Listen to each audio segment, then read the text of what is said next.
A gente conversa agora com o economista Ricardo Amorim.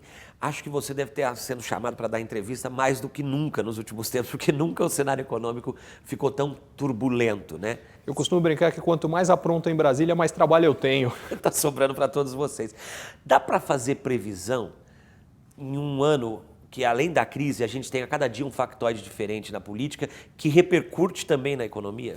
Com toda certeza dá, mas eu acho que ao mesmo tempo que não só dá, mas nós temos obrigação de fazer, porque empresas e pessoas mesmo, elas têm que tomar decisões. E para tomar decisões, a gente goste ou não, a gente tem que ter uma opinião a respeito do futuro, porque essas decisões vão ser baseadas no que a gente espera que aconteça. Então a gente tem a obrigação de fazer.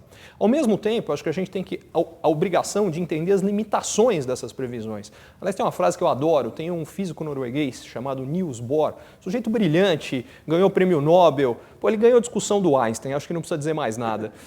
Ele tem uma frase que eu acho perfeita, ele fala que previsões são muito perigosas, principalmente a respeito do futuro. E eu acho que ele tem razão. O que isso significa? A gente precisa fazer as previsões e entender que elas podem estar erradas. E principalmente entender que se elas estiverem erradas e se a gente basear as nossas decisões nelas, quais são as consequências? Para que a gente não se coloque em posições que, se efetivamente elas se provarem erradas, a gente pode ter problemas graves. Sendo mais específico, vou dar um exemplo prático disso. Quando as coisas estão tranquilas, a gente tem a falsa impressão que as previsões são fáceis. Elas não são mais fáceis. Para ser mais específico, se a gente fosse pegar no início de 2002, de acordo com as previsões do Focus, que é o relatório do Banco Central, que mede, o que é publicado é a média das expectativas de todos os economistas dos bancos, e o Banco Central publica isso toda semana. No início de 2002, as expectativas eram de que a gente teria, no ano passado, em 2015, uma inflação medida pelo IPCA de 4,5% e um crescimento do PIB também de 4,5%. O que aconteceu é que, ao longo do tempo, essas previsões se deterioraram e a gente teve, na prática, uma inflação que bateu em 10,8% e um PIB que caiu 3,8%. O que eu quero dizer é que a margem de erro aí foi brutal. Por quê? Aquelas previsões, no fundo, elas refletiam o que era um final de um movimento de expectativas muito infladas no Brasil. Por quê? Ao longo do período de 2006 a 2010, todas as surpresas que nós tivemos foram basicamente positivas. Então, se você pegasse essa mesma previsão do Focus no início de 2006 e o que aconteceu em 2006, o resultado foi melhor. Em 2007, idem. Em 2008, idem. 2009 foi a única exceção, que foi o ano da crise global. 2010, surpresa positiva de novo. Na prática, duas coisas aconteciam sempre. A primeira, ano após ano as expectativas melhoravam. A segunda, ano após ano a realidade era melhor do que a expectativa. A única exceção foi 2009. Bom, isso foi até 2010. Em 2011 a Dilma tomou posse.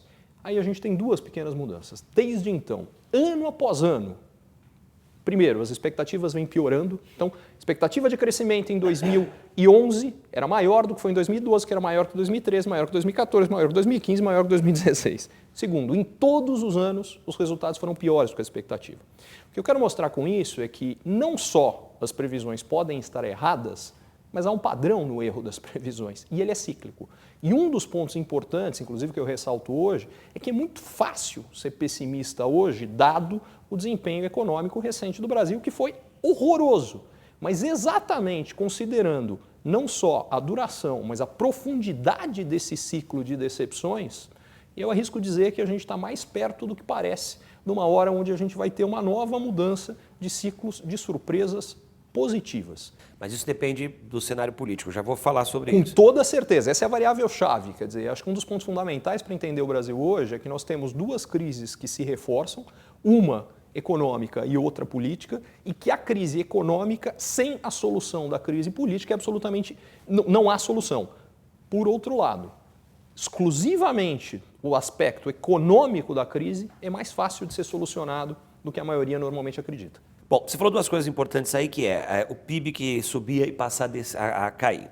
Eu sei que a gente depende do cenário político para falar disso, mas o PIB vai cair mais? Tem economista prevendo desaceleração de 10% em 3 anos. Isso é assustador, mas é real?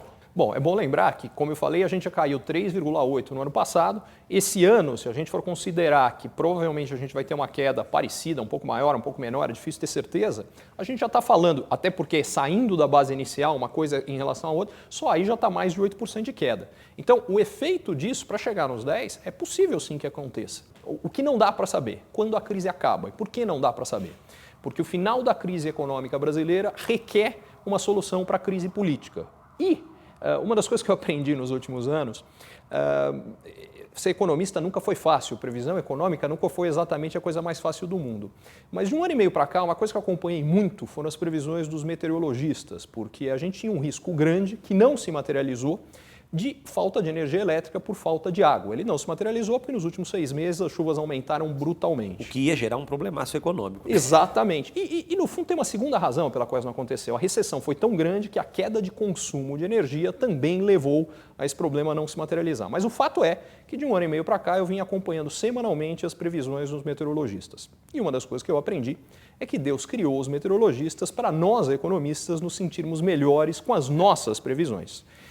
Mas mais recentemente eu estou tendo que acompanhar as previsões dos analistas políticos. E aí eu descobri que eles existem para que os meteorologistas não se sintam tão mal com as previsões deles. Por que eu estou dizendo isso tudo? Não dá para saber quando acaba essa crise política. O que dá sim para saber? Acabando a crise política, solucionar os desequilíbrios macroeconômicos brasileiros não é complicado. A gente, ao longo do primeiro mandato do governo Dilma, foram formados 3 grandes desequilíbrios macroeconômicos. O primeiro de contas externas. O que aconteceu é que a política econômica do governo brasileiro nos últimos 15 anos, praticamente, só estimulava consumo, não estimulava produção, a gente não teve ganhos de produtividade e o que aconteceu? Mão de obra ficou mais cara, espaço ficou mais caro, elevação de custo de aluguel em função do boom imobiliário, matérias-primas ficaram mais caras, o que significa? Produzir no Brasil ficou mais caro. A única forma disso não ter acontecido é que a gente tivesse um ganho de produtividade que compensasse, isso não aconteceu por falta de investimento em educação, em automação, em infraestrutura, enfim. Resultado, as empresas começaram a parar de produzir no Brasil e mandar a produção para fora. Os próprios consumidores, nos últimos anos, pararam de consumir no Brasil e passaram, quando tinham a chance, a comprar fora, porque era mais barato do que comprar aqui. Efeito disso, quando o nosso ex-ministro da Fazenda, Guido Mantega, tomou posse há 9 anos, o Brasil tinha, nos 12 meses anteriores, um superávit na balança comercial de produtos manufaturados de 10 bilhões de dólares. Nós exportamos 10 bilhões de dólares a mais do que nós importamos. Quando ele saiu do governo, há um ano e pouco, o Brasil tinha um déficit na balança de manufaturados de 110 bilhões de dólares. O que isso significa na prática? Deixamos de produzir, por consequência, não geramos emprego, não geramos crescimento, não geramos desenvolvimento. Isto aqui gerou um problema, um desequilíbrio na nossa balança comercial e nas contas externas. Como isso foi resolvido? O dólar, nesse meio tempo, chegou a estar 1,5 alguns anos atrás, bateu em 4. Resultado, hoje não é mais barato, muita coisa que era mais barato produzir e trazer do exterior, hoje não é.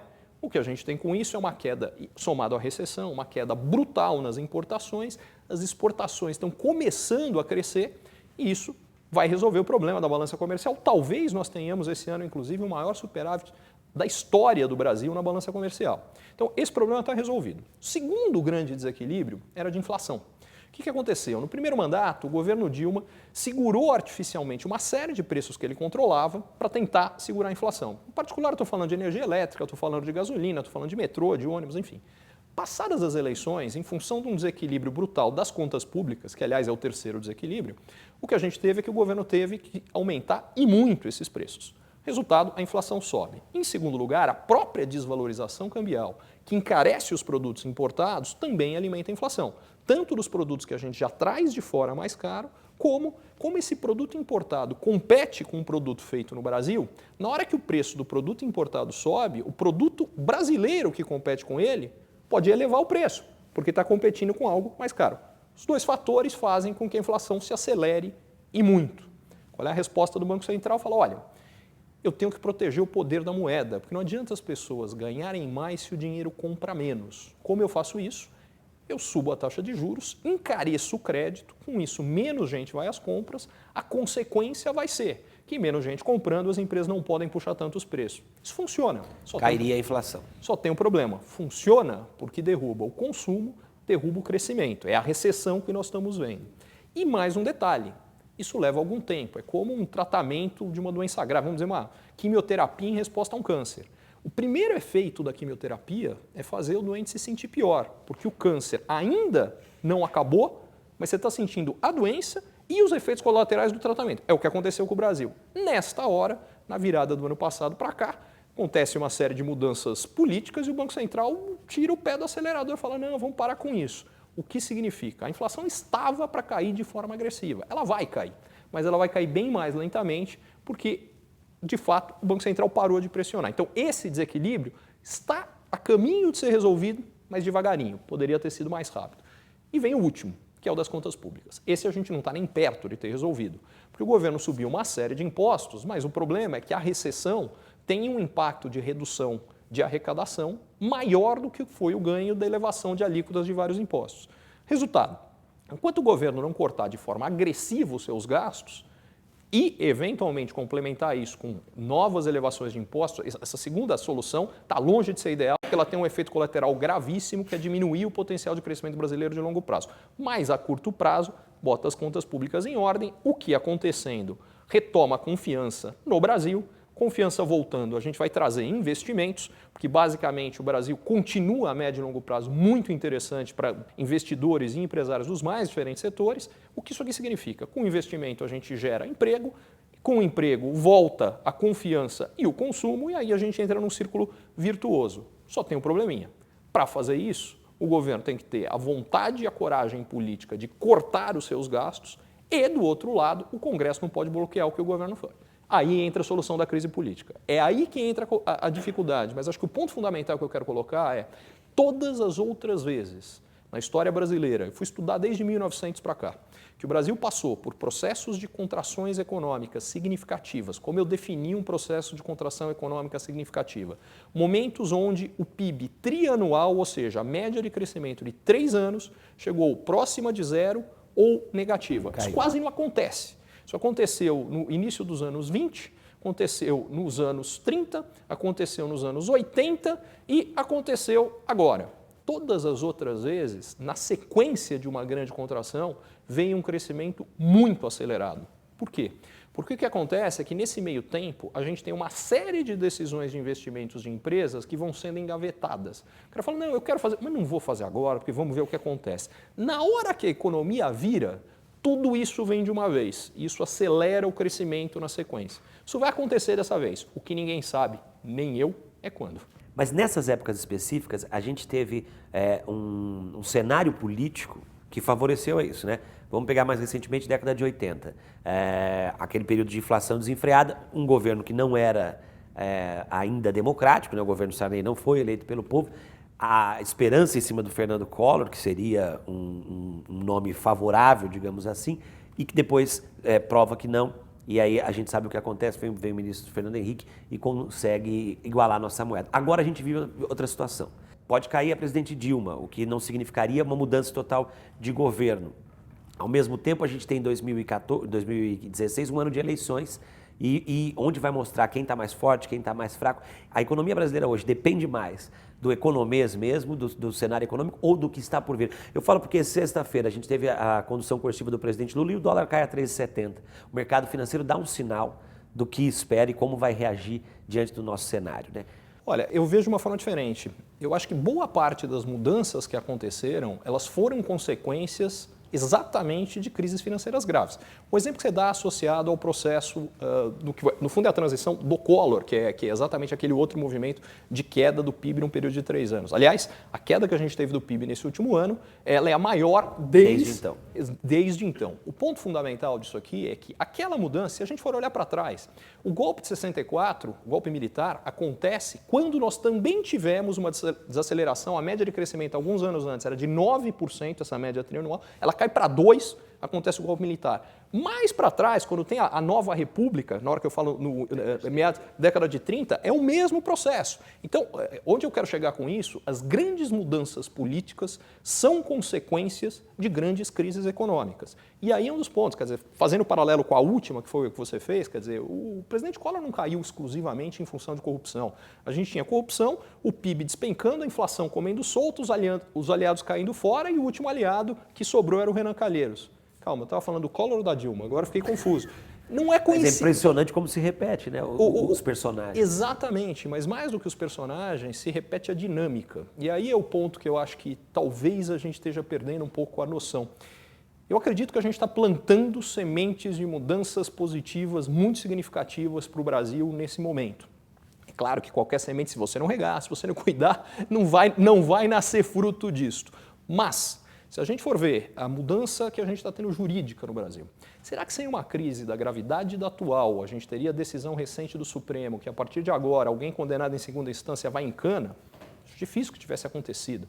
A gente está tendo, ou nesse exato momento, a gente tem o Ministério Público com as 10 medidas que tiveram contra a corrupção, que tiveram 1,5 milhão de assinaturas indo para o Congresso, e eu acredito que haverá pressão popular suficiente para que a gente endureça as regras contra a corrupção, ou mais do que isso. Quer dizer, a gente tem alguns dos empresários mais poderosos do Brasil hoje, recentemente condenados, e a mesma coisa, quer dizer, dava para imaginar o Lula, que é o presidente mais popular que o Brasil já teve desde a redemocratização, sendo obrigado a depor. Eu acho que a gente tem uma mudança importante aí. E algumas outras que eu acho que também estão se perdendo, a gente não está tendo foco suficiente. Por exemplo, se a gente for olhar do lado, muito se fala do impacto de consumo da nova classe média. E óbvio, ele é importante.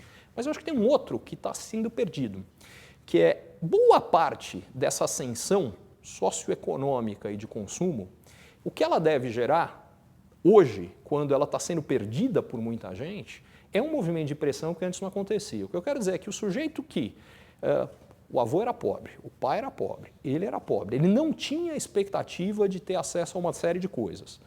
Ele também não cobrava, ele aceitava que era assim. Ele provou, ele gostou e estão tirando dele. Esse cara vai cobrar. Até porque tem duas outras coisas que possibilitam que ele cobre. A primeira delas é uma mudança educacional brasileira que ficou perdida, e dá para entender porque ficou perdida, porque a qualidade da educação brasileira é muito ruim. Mas tem um detalhe, é muito ruim. ela é péssima, só que tem um detalhe.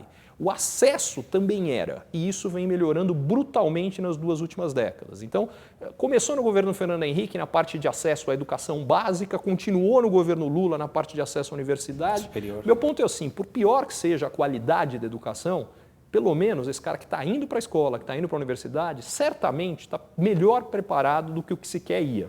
E melhor preparado, entre outras coisas, Menos acomodado? significa menos acomodado e cobrando mais. E o último, rede social. Quer dizer, num Brasil onde hoje a imensa maioria das pessoas tem acesso à internet, à rede social e conseguem se organizar, se mobilizar, ir para a rua e exigir, todo esse processo de cobrar do governo as mudanças que a gente precisa ficou mais fácil, mais forte, mais poderoso, e eu acho que isso é positivo. E tem um último, que talvez seja o mais difícil da gente entender, compreender e saber, a gente só vai realmente saber a longo prazo, mas que é o seguinte, o Brasil passa nas últimas décadas por uma mudança de perfil religioso brutal, quer dizer, houve um crescimento gigantesco das igrejas evangélicas e que eu acho que pode a longo prazo ter um impacto positivo importante. O que eu quero dizer com isso? Como seria isso? A parte visível do que é esse aumento das igrejas evangélicas, para mim é negativa. O que é a parte visível?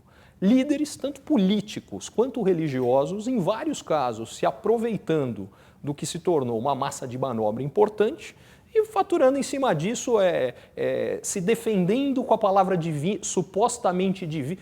Não precisa ir muito longe, o atual presidente da Câmara é um dos que usa isso como parte da sua defesa. Agora, eu acho que tem um outro lado, que é o lado dos fiéis. O Brasil tem há muito tempo o que maldosamente eu chamo de um catolicismo aguado, que é a imensa maior parte da população brasileira é católica não praticante, o que do ponto de vista religioso, pessoalmente a mim pouco importa, mas do ponto de vista ético importa sim. O que eu quero dizer com isso é que ninguém precisa de religião para ter ética, mas a religião pode sim ajudar a fortalecer valores éticos. E o que eu acho é que esses novos praticantes de igrejas evangélicas e protestantes, fundamentalmente, primeiro, têm uma ética religiosa muito mais forte na maior parte dos casos e, em segundo lugar, mais do que uma ética mais forte, a própria ética protestante tem algo que, do ponto de vista de desenvolvimento econômico, ajuda muito, que é a valorização do trabalho e do resultado aqui e agora. A gente tem no catolicismo uma linha muito do eu aguento isso aqui porque o paraíso está me esperando, a ética protestante é diferente. Rala agora, colhe o fruto agora. E eu acho que isso é importante, pode ajudar numa outra mudança de mentalidade no Brasil, que nós temos, de uma forma generalizada na sociedade brasileira, uma cultura do que eu chamo de Bolsa Brasil.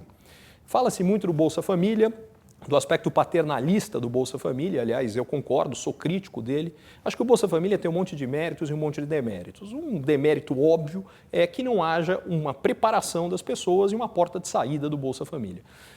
Ponto fundamental é que isso vale para o Bolsa Família, mas vale para vários outros bolsas. A gente ter uma série de linhas hoje do BNDES com custo que é abaixo da inflação, em outras palavras, é dinheiro que está sendo dado, porque quando ele for pago, o valor real do dinheiro é menor. Sim. A gente pode chamar isso de Bolsa Empresário. Se você quiser, o fato que a gente tenha 400 milhões de dólares em reservas internacionais, como é que a gente financia isso? Os 400 milhões de dólares implicam em o Banco Central comprou esses dólares, ele pega os dólares e investe lá fora, em títulos de tesouro americano que hoje pagam algo como 2% ao ano. Mas para comprar o dólar, ele precisa de dinheiro, ele emite dinheiro e coloca o dinheiro em circulação. Se ele não tirasse esse dinheiro de circulação, ia ter mais dinheiro circulando e a inflação ia subir. Aí entra o que em economês é chamado de esterilização. Títulos do tesouro são emitidos e vendidos para quem tem esses reais que estão em circulação. Por sua vez, o Tesouro paga uma taxa nesses títulos, que hoje, vamos torná-la só mais fácil, vamos arredondar, vamos falar em 15%. Então nós pagamos 15% ao ano, recebemos 2 em 400 milhões de dólares. A diferença, 13 milhões de dólares, nos custa 52 bilhões de reais anuais. O fato de ter a reserva faz com que a gente tenha um real que, se isso não acontecesse, ele estaria mais fortalecido. Em outras palavras, seria ruim para os exportadores. 52 bilhões de reais anuais é o custo do que eu estou chamando aqui de bolsa exportador. E se a gente pegasse 52 bilhões de reais e investisse em infraestrutura, por exemplo? Aliás, mostra como isso ajudaria o exportador e todo o resto da economia brasileira. Aliás, é mais do que é investido em infraestrutura normalmente no Brasil. Então, meu ponto é, a gente precisa acabar com a gente tem uma cultura muito clara, que é os programas de governo que não me afetam, eu sou contra. Os que me beneficiam, ninguém encosta um dedo neles. A gente precisa acabar com isso. A gente precisa ter um capitalismo verdadeiro. Nós temos hoje no Brasil um capitalismo tupiniquim. Um capitalismo de compadrio, onde é mais importante você ser próximo do rei do que você efetivamente ser eficiente. Qual é a consequência? Você, primeiro, isso estimula a corrupção. Em segundo lugar, isso não estimula investimento em inovação, em criatividade, em buscas de soluções, em eficiência, que é a lógica do capitalismo. O capitalismo funciona em função disso. Se a gente mata a parte do capitalismo que funciona, a gente só fica com um monte de problemas, porque o capitalismo também tem seus problemas, e não está pegando a parte boa. Enfim, a gente tem que competir e entender que isso significa que alguns vão sim ficar no meio do caminho. A nossa visão é paternalista e um paternalismo de Estado que gera um Estado pesado, ineficiente e que acaba levando todo o resto da sociedade no setor privado a pagar caro demais por isso e não receber serviços equivalentes. Só para fechar, o Brasil é hoje, de 156 países emergentes, o terceiro com a mais elevada carga tributária e, obviamente, não é o terceiro em qualidade de serviços públicos. Ou outra forma de olhar, tá? 36% do PIB é a nossa carga tributária. Se você soma com o déficit do ano passado, que deu 9% do PIB, significa que 45% de tudo que é produzido no Brasil passa pelo governo. E depois a gente fica surpreso que a gente tenha corrupção, enfim, ineficiência, que o governo seja usado para manipular a sociedade das mais diferentes formas. Um Brasil maior requer um governo menor. Isso porque há 4 anos o governo Dilma lançou o programa Brasil Maior, voltado a estimular a competitividade da indústria. De 4 anos para cá, a nossa indústria encolheu 20%, porque o peso do setor público, que por consequência tem que ser financiado, isso vem via imposto, faz com que a nossa indústria não tivesse competição e a indústria encolhe.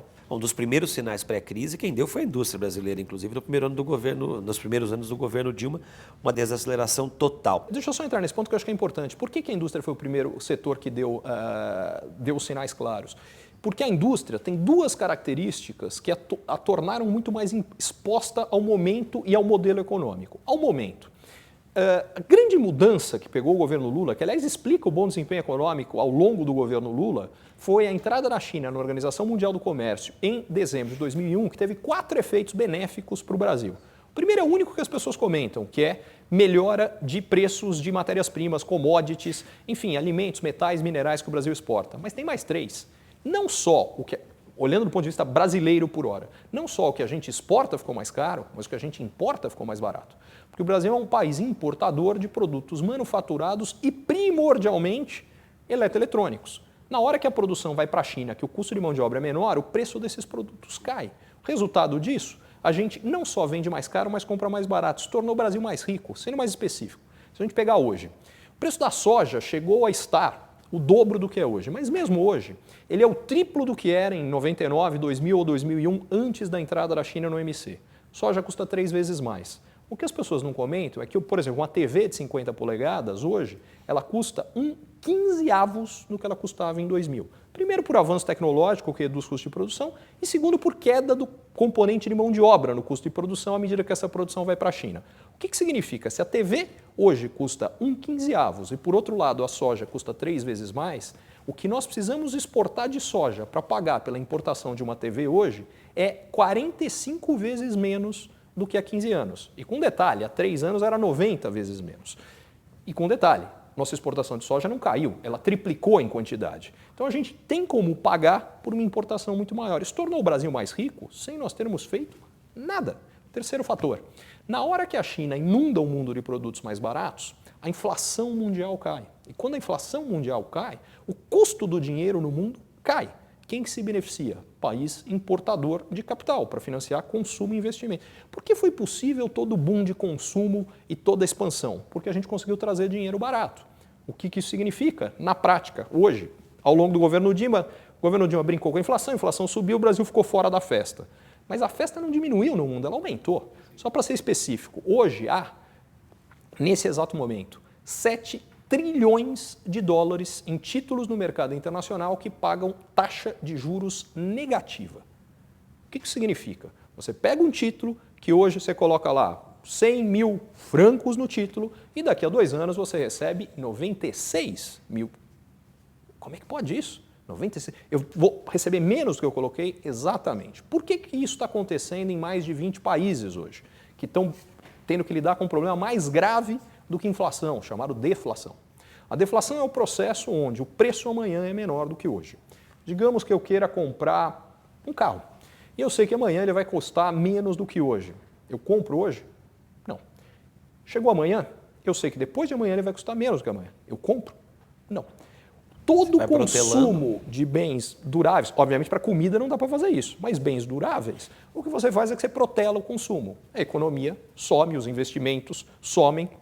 Qual é o empresário que vai investir se o consumidor não vai comprar? Não existe. Para resolver, entra o juro real negativo. O que o juro real negativo faz é falar, olha, é verdade, amanhã o produto vai estar mais barato, só que amanhã você vai ter menos dinheiro do que hoje. Portanto, compre hoje. Ele está mais barato. Esse é o processo. Mas o que isso significa? O Brasil, se não estivesse vivendo a crise que está vivendo, estaria atraindo o capital de fora, porque para o sujeito que está investindo a menos 2% na Suíça, como exemplo, se o Brasil tivesse mais ou menos organizado, pagando 7% ao ano, chovia dinheiro aqui e o Brasil estaria bombando de crescer. Só que a gente desarrumou a casa de uma tal forma que isso não está acontecendo.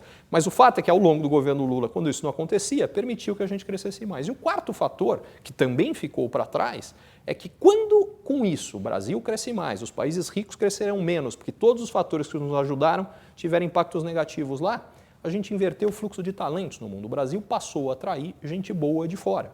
Brasileiros e estrangeiros. Em 2012, se não me engano, ou 13, agora não me lembro, 12. A minha empresa, a Rican Consultoria, fez uma pesquisa. De cada 13 empregos formais gerados no Brasil, 1 foi ocupado por um estrangeiro.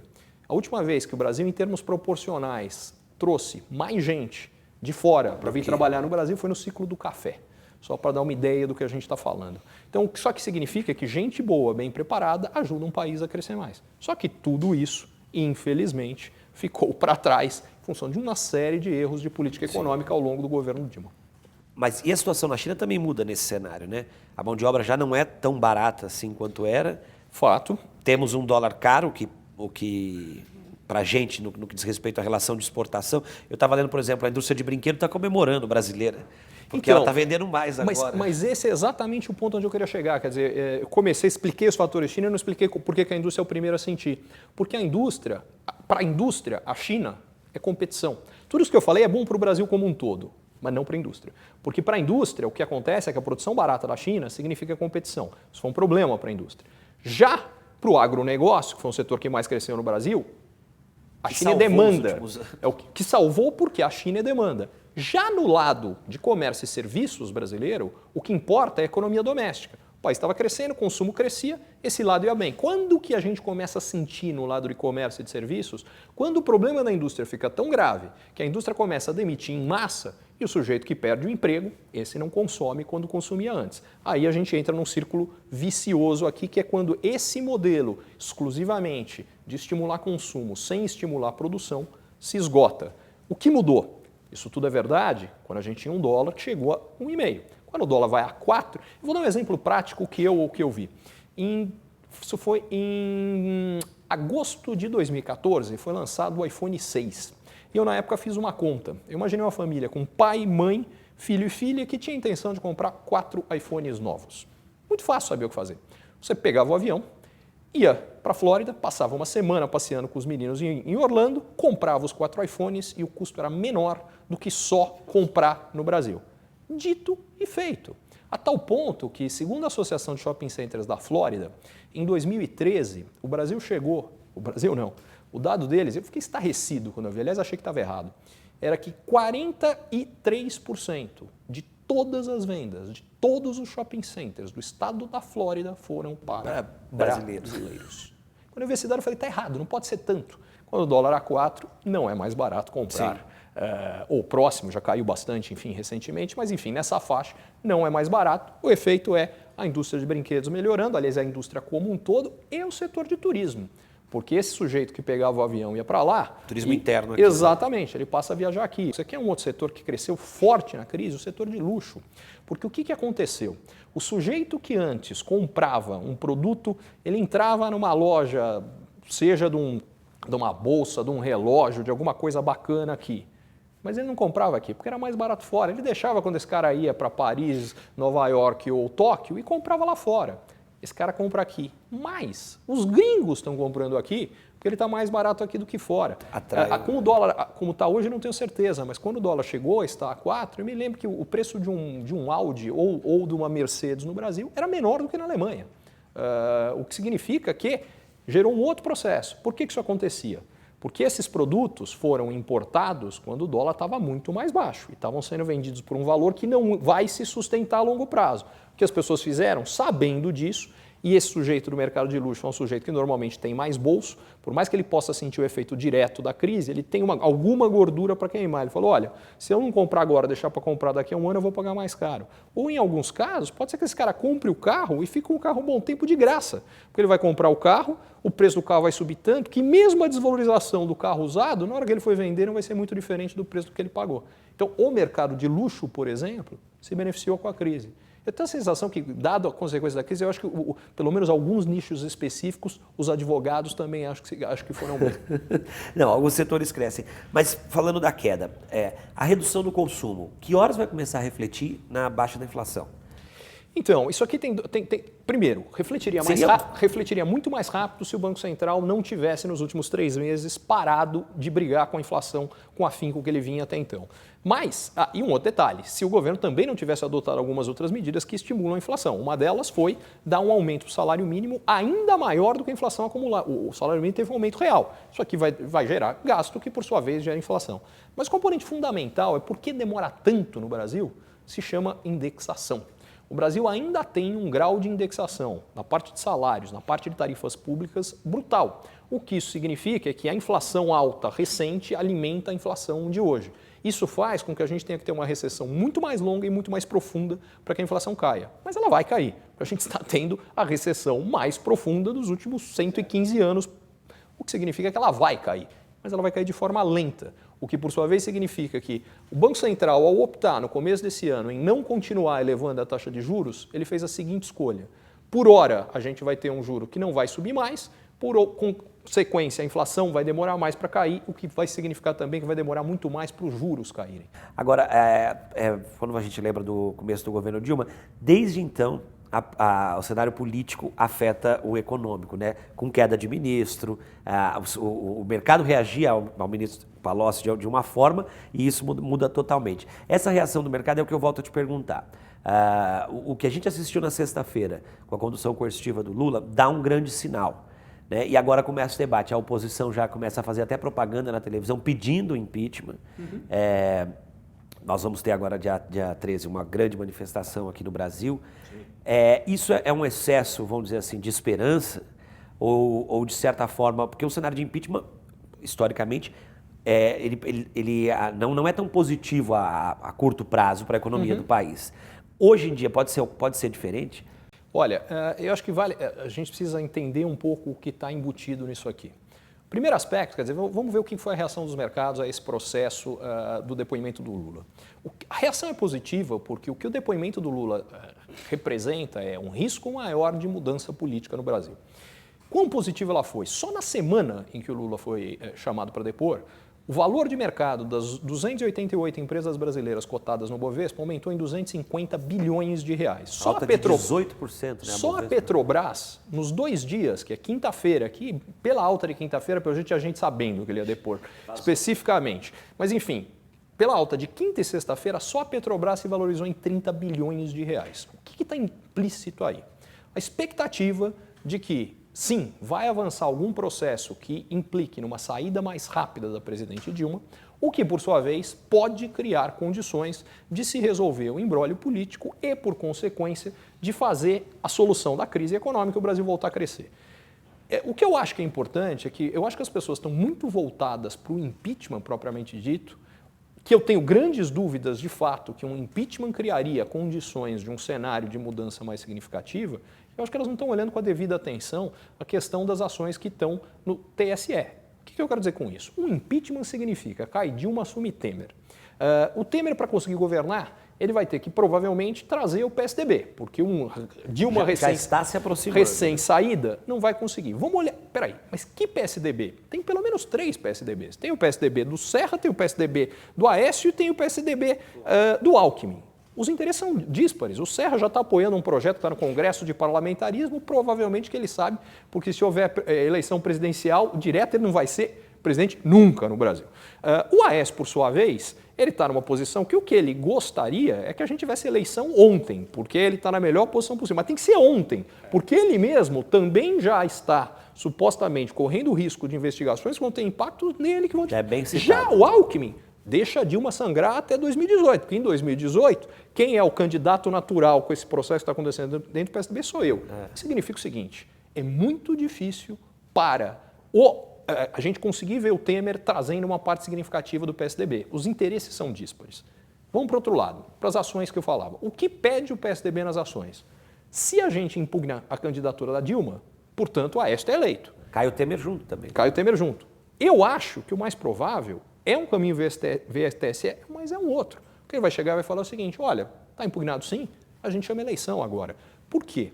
Porque se o TSE acata o pedido do PSDB, ele vai estar alimentando o movimento petista que diz eles perderam na eleição e estão querendo levar no tapetão. O golpe, que eles chamam de golpe. Exatamente, o que o petismo chama de golpe.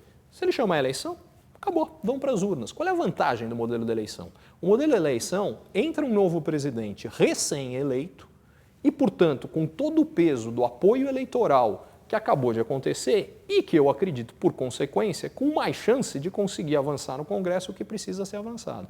O grande problema desse modelo é o seguinte, quanto tempo o TSE leva para resolver essa questão? Porque se ele começa a demorar muito, a gente fica muito perto do final do mandato e mesmo que recém-eleito, se for um cara eleito por um mandato tampão só pelo período que falta, ele não vai ter apoio porque todo mundo sabe que ele fica há pouco tempo. Se for por um período mais longo, a situação é diferente. Resumindo, quantidade de incertezas ligadas ao cenário político, na minha opinião, ainda é brutal. E há sim alguns cenários, em particular um onde se chama eleição e o mais rapidamente possível, em que a perspectiva de uma recuperação mais rápida, e como eu falava, quando ela vier, ela vai ser forte da economia brasileira, é bastante real. É isso que está embutido na reação dos mercados financeiros ao depoimento do Lula.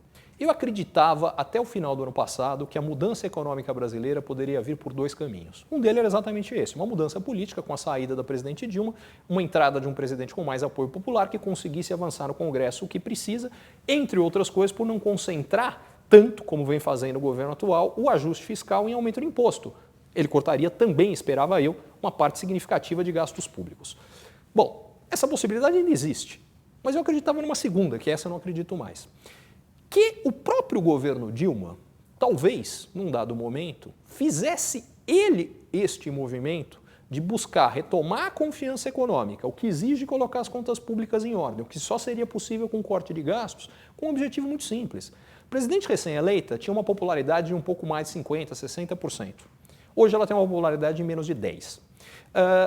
Por que a popularidade despenca? Por dois fatores básicos. O primeiro deles é que de lá para cá a economia despencou, o desemprego comeu solto e quem está mal economicamente não está satisfeito com o governo. O segundo é uma sensação quase que generalizada em boa parte dos eleitores de que houve um estelionato eleitoral. O país onde eu gostaria de viver é o país da propaganda eleitoral da presidente, onde estava tudo perfeito, tudo maravilhoso. O que a presidente dizia é que se o seu adversário fosse eleito, no dia seguinte aumentava o preço da gasolina, o preço da energia elétrica, subia os juros. Foi tudo o que aconteceu uma semana depois dela se eleger. Então, houve uma grande parte que se sentiu enganada. Meu ponto é, ela perdeu 40%, 50% de apoio, sobraram 10%. Quem sobrou? Quem, de alguma forma, se beneficia diretamente do governo ou de programas muito específicos do governo? Em outras palavras, a gente está falando da militância em grande medida. A questão é, esse grupo, a presidente já tinha de qualquer forma, porque esse grupo está com ela. O que eu imaginei que poderia acontecer é que ela buscasse tentar recuperar os 40%, 50%. Fazendo como? Fazendo a economia voltar a crescer, para isso precisava recuperar os investimentos, para recuperar os investimentos, para recuperar a confiança, só era possível colocando as contas públicas em ordem.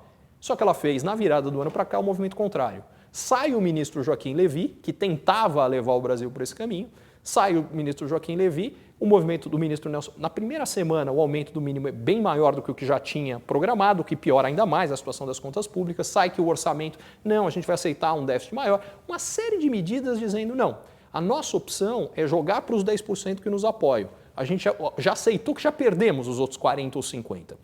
O que isso significa é que o Lula está fazendo aqui é exatamente a mesma coisa.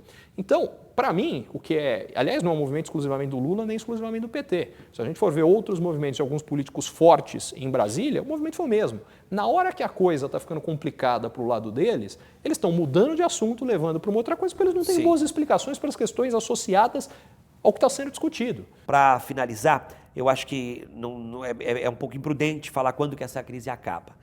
Mas quando a gente começa a conviver melhor com ela e pensar que ela pode acabar. Se eu tentasse dizer quando essa crise acaba, porque a verdade é que eu não sei, não tenho a menor ideia. Eu sei que ela acaba, ela começa a acabar quando a gente resolver a crise política, que é o que cria condições para resolver a situação econômica, que não é tão complicada assim. Agora, o que eu sei? Vamos voltar um pouco na história. Dólar a 4, grandes preocupações com o governo petista, a classificação de risco brasileira cai semana sim, semana também, as expectativas são as piores possíveis, a Bovespa vem despencando há um bom tempo. Estou falando de 2002, eu não estou falando de agora. O que aconteceu na sequência? O que a gente teve é, quando naquele momento, e no caso o ministro Palocci, fez um esforço e conseguiu colocar as contas públicas em ordem, retomar a confiança, a gente tem um movimento onde o dólar despenca, a economia volta a crescer, crescendo com força na sequência. A gente tem uma série de surpresas positivas, porque as expectativas eram as piores possíveis. Consumo em alta, né? Tudo isso vem, a Bolsa, por exemplo, a gente teve uma alta em 5 anos e meio de 900% da Bolsa. Então, o meu ponto fundamental é que surpreender positivamente hoje está muito fácil. Isso, eu não consigo dizer quando a crise acaba, mas o que eu consigo dizer com muita confiança é que quando ela acabar, vai surpreender todo mundo a força inicial com a recuperação da economia brasileira, dos mercados financeiros, que ambos terão. O segundo ponto, que eu acho que as pessoas ainda precisam prestar mais atenção, é que a crise não traz só problema. A crise traz um monte de soluções. Vamos olhar do lado de Brasil. Será que sem uma crise moral da gravidade que nós temos, como eu dizia, a gente teria mudanças jurídicas importantes que estão acontecendo e que, por sua vez, estão acontecendo porque o povo está indo para a rua. Será que sem uma crise política da gravidade que tem, a gente falava há pouco, será que a presidente Dilma teria chamado Joaquim Levy, que pensa o contrário de tudo que ela achava, para ser ministro dela, sabendo que foi uma dependência do cara? Eu duvido. Crise econômica, será que sem uma crise econômica como essa, a gente teria tido há 1 ou 2 semanas corte no salário da Dilma, no salário de ministro, número de ministérios? Eu duvido. Tudo isso é suficiente? Não. Mas são coisas na direção certa que aconteceram por conta da crise. E eu acho que do lado do setor privado, das pessoas e das empresas, a gente precisa pensar exatamente a mesma coisa. Quais são as oportunidades que a crise me força a fazer coisas que, se não fosse a crise, eu ia levando, eu deixava. Mas em função da crise, eu tenho que fazer. Então vamos olhar do lado das empresas. A crise é a hora em que você olha e melhora o teu produto, o teu serviço, o teu atendimento, a tua condição financeira. Se você fizer isso, é aí que você sai fortalecido. Isso parece um papo furado. Eu posso dar alguns exemplos, quer dizer, o conceito de supermercado nasceu na crise de 1929, não existia supermercado. Por que nasceu? Porque na crise de 1929 as pessoas estavam sem dinheiro no bolso e um sujeito pensou, pô, eu preciso vender mais barato. Porque se eu não vender mais barato, é difícil vender. Como é que eu vendo mais barato? Bom, se eu aumentar a escala. Se eu aumentar a escala, eu compro mais barato e vendo mais barato. Ah, não, e além disso, eu não vou vender um único produto. O cara vem aqui e resolve tudo aqui. Nasceu o supermercado. Aliás, bem de consumo, se eu quiser, a Unilever, uma das maiores empresas de bens de consumo do mundo, nasceu da crise de 1929. Crise agora, de 2009.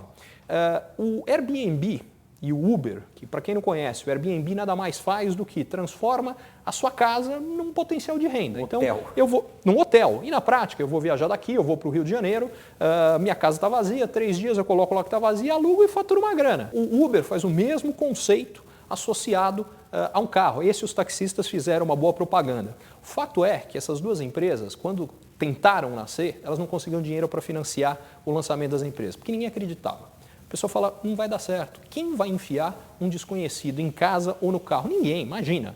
Até que, 2008, explode a crise imobiliária americana, a crise financeira, o desemprego nos Estados Unidos em 2009 chega no maior nível em 30 anos, na Europa no maior nível da história, maior do que da Grande Depressão da década de 30, as pessoas estavam sem emprego, sem perspectivas, com o carro e com a casa parada. Pô, tô indo daqui até a Paulista, coloca lá, tem um cara ainda, eu levo lá, fatura uns trocos. Pô, bacana, não estou fazendo nada, quer saber, eu vou virar motorista do Uber. Resultado, as empresas nasceram em 2009, no auge da crise. Elas têm elas não têm, tem 6 anos e pouquinho. Resultado disso aqui. O Airbnb vale hoje 120 bilhões de reais. O Uber vale 240 bilhões de reais. Só para colocar em perspectiva, a Petrobras, que tem 63 anos, até a semana passada valia 72 bilhões de reais. Então, o ponto disso aqui é muito simples. Esse papo de que crise traz oportunidade virou um jargão tão batido que as pessoas perderam a verdade que existe nisso. Mas para mim, 240 bilhões de reais em 6 anos é oportunidade suficiente. Isso vai acontecer para quem conseguir transformar a crise numa oportunidade. Não vai acontecer sozinho. Como é que você faz isso? Melhorando seus processos, melhorando a sua equipe. Isso é outra coisa. Em outras palavras, ninguém gosta de crise. Mas é por isso que ela funciona. Todo mundo quer é por isso que ela pode, se bem usada, fazer com que a gente saia fortalecido. O que eu costumo brincar é assim, pega o S da crise, joga fora, crie algo novo e transforma aquele S num cifrãozão, em resultado, e aí você vai olhar para a crise e falar, pô, só foi possível porque na crise eu fiz isso. Sim. Tem um caminho difícil, tem que empregar 9 milhões de brasileiros, tem que ajeitar a conta do governo, mas acho que depois do que você falou, dá para a gente entender que se houver vontade política, isso pode, de repente, começar a mudar de cara e a gente vê o que a gente vê sempre depois da crise, que é a inversão do valor e a recuperação, vamos dizer assim, de um governo. Né? Deixa eu só mudar uma frase que você falou. Se houver vontade política, vamos mudar. Vamos cobrar, nós, sociedade civil, cobrar a vontade política dos políticos. Por que não acontecem as mudanças que a gente quer? Porque várias dessas mudanças vão contra os interesses dos próprios políticos. O que a sociedade precisa exigir é que os políticos trabalhem para nós, que no fundo é a função pela qual eles deveriam estar lá. O que aconteceu é que eles se apoderaram do que é posições e do poder propriamente dito, como uma forma de buscar benefícios próprios. Está na hora da sociedade não deixar mais isso acontecer. Então, na minha opinião, a função da sociedade civil, como ser esta mudança? A primeira delas é cobrando. E a segunda, primeiro a gente precisa cobrar do governo, precisa cobrar dos políticos, mas a segunda, tem coisas que a gente pode fazer que independem dos políticos, que estão nas nossas mãos, que são os exemplos que eu dei das empresas, mas vale para cada profissional. O que acontece na hora da crise? O mercado de trabalho está mais difícil, o que significa que está mais apertado. Qual é o profissional que vai dançar e qual é o que não vai dançar? Sim. O que não vai dançar é o que está melhor preparado, o que está conseguindo entregar melhor. Como é que ele faz isso? Ele se qualificou, ele fez um curso, ele fez alguma coisa, ele mudou a atitude dele. Em vez de buscar problema, ele foi buscar como é que eu soluciono o problema. Enfim, então o meu ponto é, vamos usar a crise para sairmos fortalecidos individualmente, como empresas, como país. Não é só esperar que a vontade política apareça. Parte da nossa função é exigir, pode não, tem que vir da gente, porque se não vier, não vai acontecer. Ricardo, obrigado pela sua análise isenta e lúcida da situação que a gente vive agora. Valeu, viu? Muito obrigado.